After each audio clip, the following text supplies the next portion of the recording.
Hi, and welcome to my art studio. I'm having fun making my holiday greeting cards with a really simple process using collage and materials I have on hand. I'd love to share the process with you and encourage you to send some joy and good wishes out this season. I'll be working on watercolor postcards, which you can just cut. These are 4 by 6. I need a pencil, a scissor. It's okay to use a ruler if you have one, otherwise you can eyeball everything. I like to embellish my cards with a rubber stamp and some gold ink in the background. You'll need a glue stick and you need some decorative papers, or scrap paper really. I'm using some sheets of paper that didn't get used up in another project. I'm playing with decorative papers that I have left over. This is really fun to do with some discarded text or even some maps. So get your decorative papers out, pile them up, and set them nearby. I generally eyeball everything, but if you'd like dimensions, you can put some little marks on a piece of just white paper, any kind of paper. This happens to be mixed media. We're going to make the body of the bird about 1 3/4 inches, the head of the bird about 1/2 inch, and the tail about 1 1/4 inches.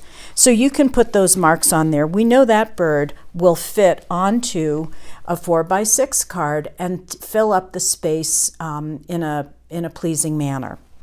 So the first thing you're going to do is make a template. You're going to make your own bird. When you have the marks down for about 1 3/4 inches, go ahead and draw a basic egg shape in that space. And it's okay if you draw multiple lines until your eye finds the one that's most pleasing. Then we're going to put a circle on top of that egg and create the beak, and it doesn't matter which side the beak is coming off. And then just kind of connect that circle. And then for the tail feathers, it's a basic triangle shape that would stop there, but I'm just going to make an archway there, curve, so that my tail feather area is a little more interesting. So here is the basic bird shape that I will cut out. For the wings, I'm going to mark about 2.5 inches. That would be about 2.5 inches, but again, you can eyeball this.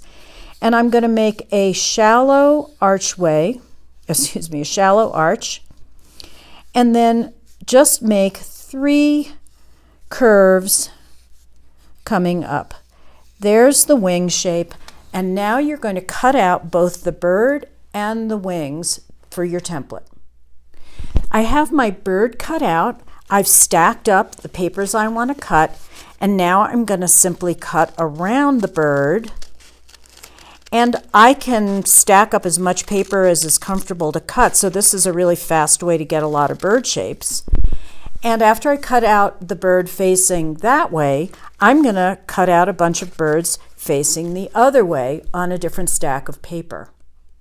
Now you can see where I have a few birds facing that way and a few birds facing that way, and that was just achieved by cutting out the template and then flipping it over and cutting out. I'm going to do the same thing with the wings, and remember you need 2 wings for each card, so I'm going to cut out a lot more wings, some going one way, some going the other way. So here you can see I've cut up a whole bunch of birds looking left and a bunch of birds looking right, and wings with the point on the right hand side and wings with the end or point on the left hand side. Now I'm ready to have fun with the collage.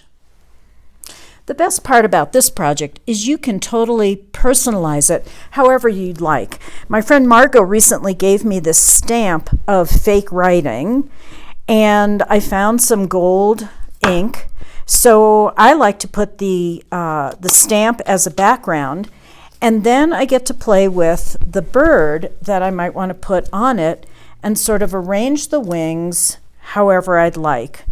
And I think that's going to work, so I'll glue that birdie down. After you apply your glue stick and everything is in place, put the cap back on your glue stick and use that to burnish down the collage elements so that everything is down nice and tight, because this bird's going to fly a little ways. I'm going to put this card in the mailbox, so we want to make sure those collage elements are glued down nice and tight. Now I'm going to take my gold pen. This is the best one to use. The Signo is the most reliable. And I'm going to just add a crown just to zhuzh it up and to give a more decorative element. And I'm going to fill in this space with my gold pen. Again, the best part of this project is you can personalize it and make it full of embellishments just to make it your own. And here's my finished holiday card. I added a couple of little dots above the crown, added a peace branch, if you will, and I'm ready to write my message and send it off. And I wish you a wonderful, happy holiday where your heart is bathed in kindness. Hey, if you like this video, please like below, subscribe, and check out my website for more tips and tricks and to get your name on my monthly newsletter.